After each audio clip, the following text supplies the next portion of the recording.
जैनम जयतु शासनम विश्व कल्याण कारकम। उपस्थित धर्म स्नेही सत श्रद्धालु भव्यवर पुंडरीक पुण्यात्मा महानुभाव,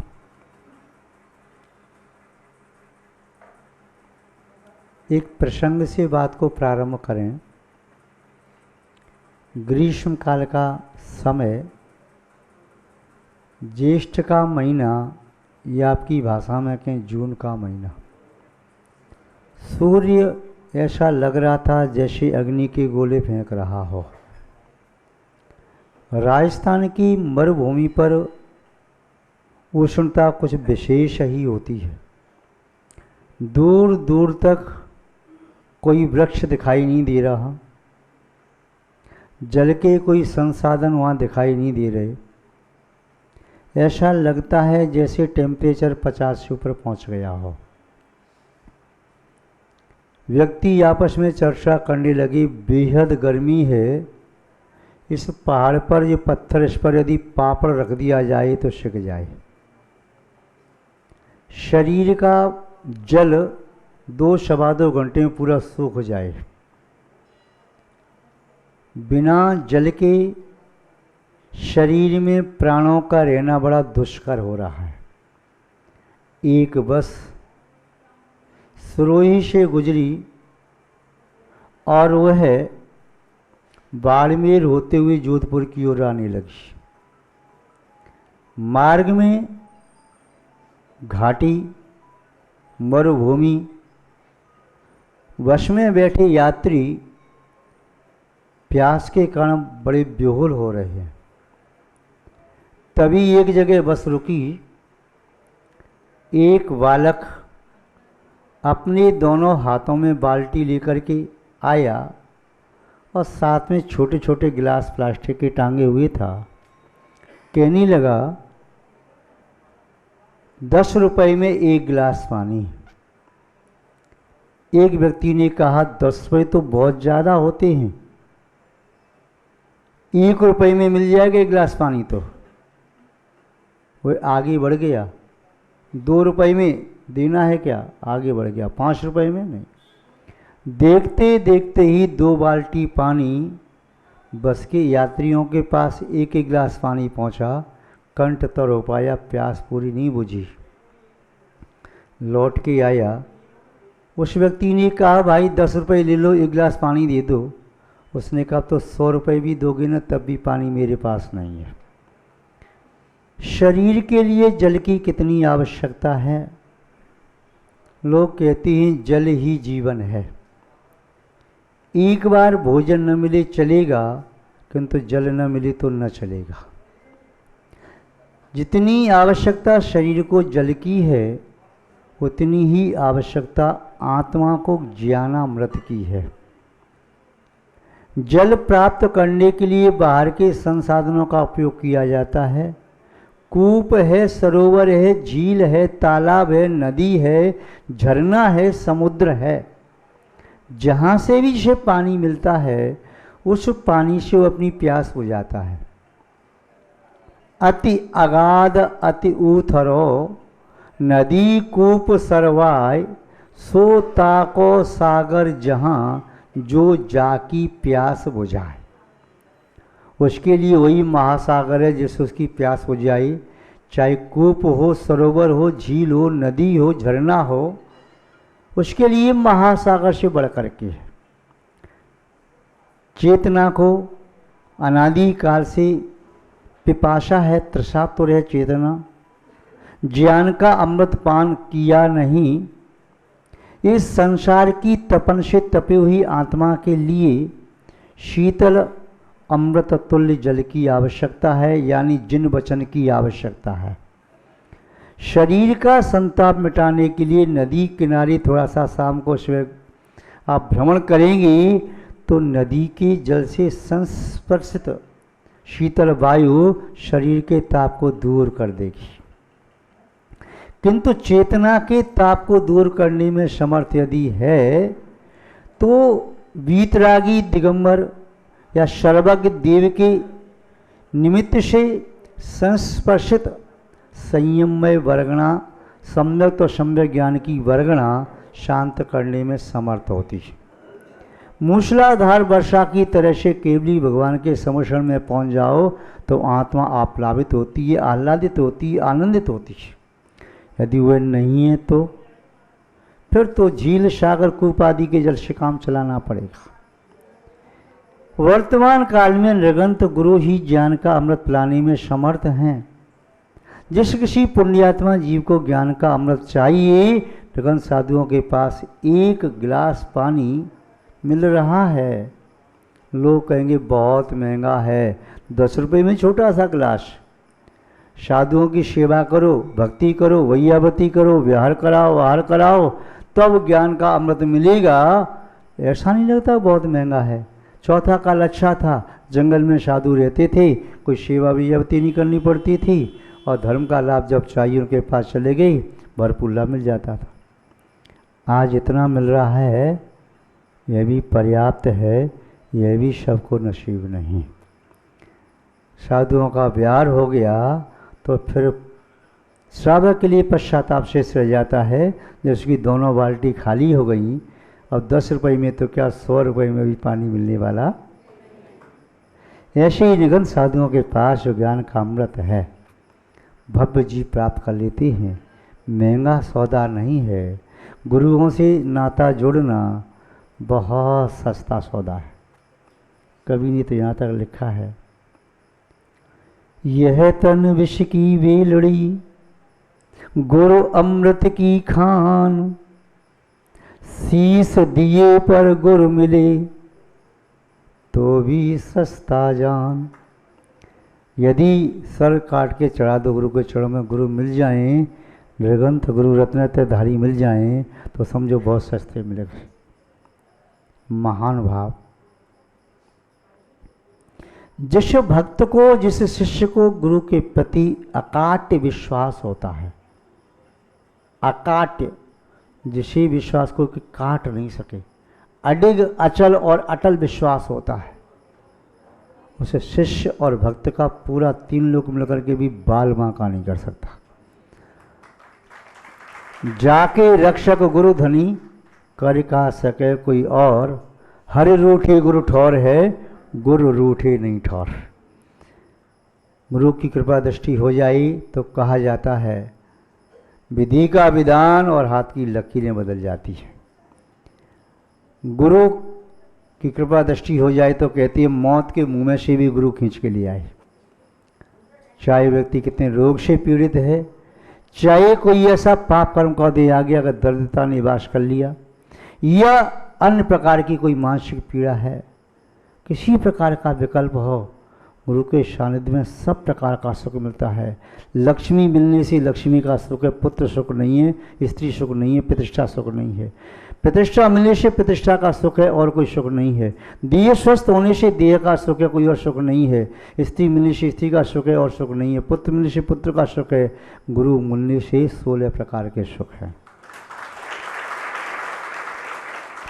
क्यों? गुरु मिलने से 16 प्रकार की भावना भाई जाती हैं, जिन्हें भाकर के तीर्थंकर प्रति का बंध भी हो जाता है। गुरु शिष्य को, भक्त को 3 लोक के नाथ बना देते हैं। जैसे पार्श्वमणि लोहे को सोना बना देता है, ऐसे ही गुरु एक संवेदृष्टि भव्य आत्मा को परमात्मा बना देता है। महानुभाव। ज्ञान की पिपासा जिसके मन में जागी है, वह उसे शांत करने के लिए शास्त्रों का स्वाध्याय करता है, किंतु सही अर्थ समझ में आ जाए यह कठिन है। ज्ञान जल की पिपासा जागे तो व्यक्ति कुएं में से पानी पीना चाहता है, पर रस्सी पर्याप्त हो और बाल्टी भी हो तो पी पाएगा। नदी में से पानी पी सकता है, पर तैरना जानता हो, कोई ऐसा ना हो पैर फिसल जाए बह जाए।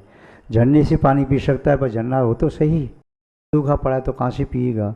ऐसे ही यदि निर्गंथ गुरु मिल गए तो ये मानना चाहिए हमारा जीवन में सबसे बड़ा पुण्य का उदय है। अन्य सब चीज़ मिलना इतना बड़ा पुण्य का उदय नहीं। संत समागम, हरि भजन, तुलसी दुर्लभ दोष, सुत दारा और लक्ष्मी पापी के भी होए। जिसके चित्त में अनंत भगवान की भक्ति है, जो शाकाहार को ही जीवन में स्थान देता है, जिसकी जुबान पर नमोकार मंत्र है और जिसके रग रग में निगंध साधु के प्रति श्रद्धा भक्ति है, उससे पुण्यात्मा तीनों लोकों में दूसरा नहीं है। महान भाव तो ज्ञान की पिपासा जागे, शास्त्र के माध्यम से पिपासा को शांत कर सकता है, पर शास्त्र का सही सही अर्थ नहीं समझ में आता। प्राकृतिक भाषा के शास्त्र हैं, संस्कृत के शास्त्र हैं, वह सूत्र ग्रंथ, गाथा ग्रंथ, टीका ग्रंथ समझ में नहीं आती हैं। कई बार तो हिंदी इतनी जटिल होती है, समझ में नहीं आता। स्वाध्याय करने क्या होती है विसंयोजना, क्या होता है उत्कर्षण, क्या होता है अपकर्षण, क्या होता है संक्रमण, क्या होता है उपशम, क्या होता है क्षय, क्या होता है उदीर्ण, क्या होता है उदय, क्षय विषम भाव क्या है, अदयकरण प्रवृत्तिकरण, ये सब क्या चीज़ें हैं समझ में नहीं आता। किंतु गुरु वह चीज़ है जो औषधि को इतनी सुपाच्य मधुर बना देते हैं कि बालक को जैसे औषधि खाने में जैसे डर लगता है, किंतु माँ औषधि को लड्डू में मिला करके देती है। बालक सीधी औषधि नहीं लेता, लड्डू खाता है, औषधि चली जाती है, बालक का स्वास्थ्य ठीक हो जाता है। नहीं तो बताशे में रख करके औषधि दे दी, या दूध के साथ मीठा डाल करके औषधि दे दी, किसी और चीज़ में औषधि दे दी जो उसकी रुचिकर वस्तु है।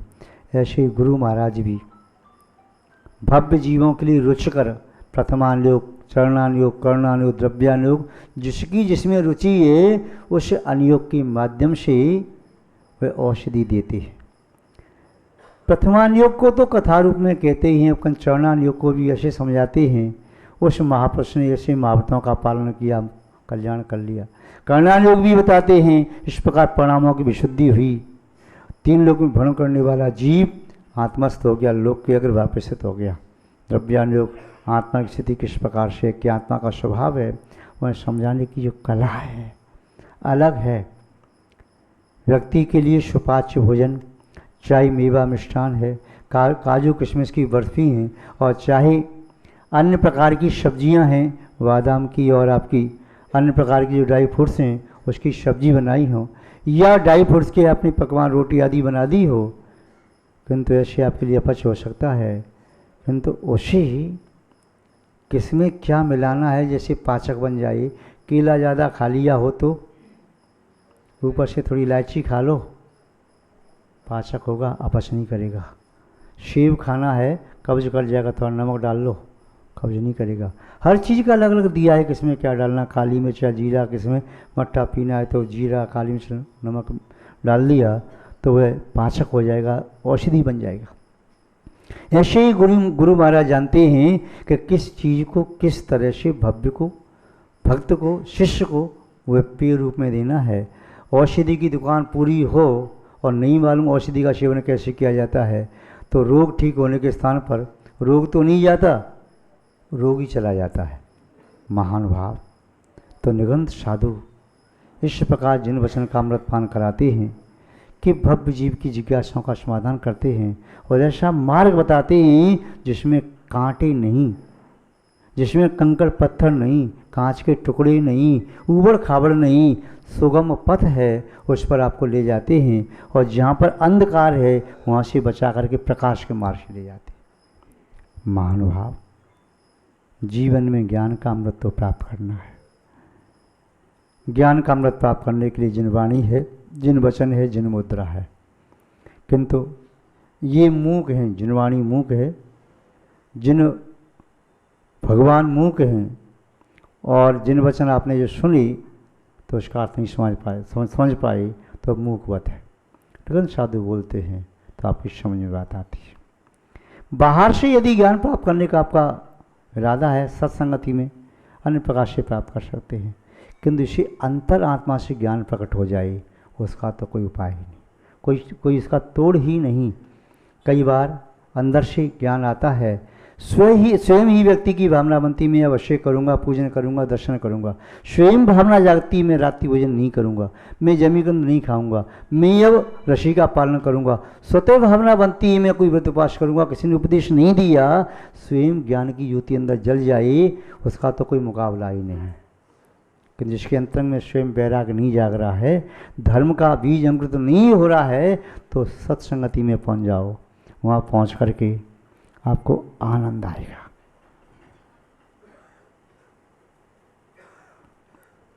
कहा तुलसीदास ने, नहीं कबीरदास ने, राम बुलावा भेजियो दियो कबीरा रोय, जो सुख है सत्संग में सो बैकुंठ न होश। कबीर ने लिखा है, राम ने बुलावा भेजा, कब चलो तुम्हारी आयु पूरी हो गई। कबीर की आंखों में आंसू। लोगों ने पूछा, मृत्यु से घबराते हो? जीवन भर संत बन करके रहे, आध्यात्मिक रहे, अब मृत्यु आ गई तो रोने लगे? बोले नहीं, मैं मृत्यु से नहीं रोता। फिर क्या बात है? बात यही है, यदि मुझे स्वर्ग मिल जाता है तो स्वर्ग में सत्संग नहीं मिलेगा। स्वर्ग के विमानों में जिंद भगवान तो मिल जाएंगे, किंतु सत्संग नहीं मिलेगा। स्वर्गवासी होकर के साधुओं को आहार नहीं दे सकेंगे। स्वर्गवासी यदि हो गए तो साधुओं की पूजा भक्ति वैयावती आदि नहीं कर सकेंगे। स्वर्गवासी हो गए तो ये आनंद कहाँ से प्राप्त करेंगे? तो कबीरदास कह रहे हैं, राम बुलावा भेजियो दियो कबीरा रोय, जो सुख है सत्संग में सो बैकुंठ न होय। वास्तव में जैसे सत्संग में आनंद आता है, उसे संसार की किसी भी वस्तु के खाने का शौक नहीं, पीने का शौक नहीं, कोई आभूषण पहनने का शौक नहीं, कोई अच्छे कपड़े पहनने का शौक नहीं, कोई यश प्रतिष्ठा ख्याति का शौक नहीं। बस किंकरवत या सौदरमिंद्र एक अकिंचन सेवक बन करके भगवान की पूजा भक्ति में लगता है। ऐसे ही चाहे वह करोड़पति, अरबपति, खरबपति और साधु के चरण में बैठा है, चरणों में ऐसे बैठा है जैसे प्यासे चातक की तरह, जैसे पुष्प पर भ्रमर सटपट मंडराता है, ऐसे साधु के पीछे वह घूमता रहता है। लोग कहते हैं क्या मिलता है साधु के पास? पागल हो गया, अपना घर का काम छोड़ करके क्या मिलता है तुझे यहाँ पर? अब मैं क्या बताऊँ क्या मिलता है? जो कोई जाने तो बताऊँ, जो जानता नहीं उसे क्या बताऊँ? मैं बहरे को क्या सुनाऊँ? वो बहरा है। तो मिथ्यादर्शी को क्या बताया जा सकता है? साधु के पास जाने में क्या मिलता है? अंधे को क्या दिखाया जा सकता है कि पुष्प बाटा कितने प्रकार के पुष्प खिल रहे हैं? गूंगे को क्या बताया जाता है? स्वर का संगीत कैसे बोला जाता है? इसी प्रकार जिस व्यक्ति ने कभी निगंत साधु की पद रज अपने माथे से नहीं लगाई और श्रद्धा की ज्योति अंदर में प्रकट नहीं हुई, उसे शब्दों में नहीं समझा जा सकता। यह समझाने की बात नहीं है, स्वतः अंदर से समझने की बात है। इसी के साथ शब्द श्रृंखला को विराम देते हैं। जय बोलिए श्री शांतिनाथ भगवान की, परम पूज्य आचार्य गुरुदेव श्री विद्यानंद जी मुनि महाराज की, अहिंसामय विश्व धर्म की।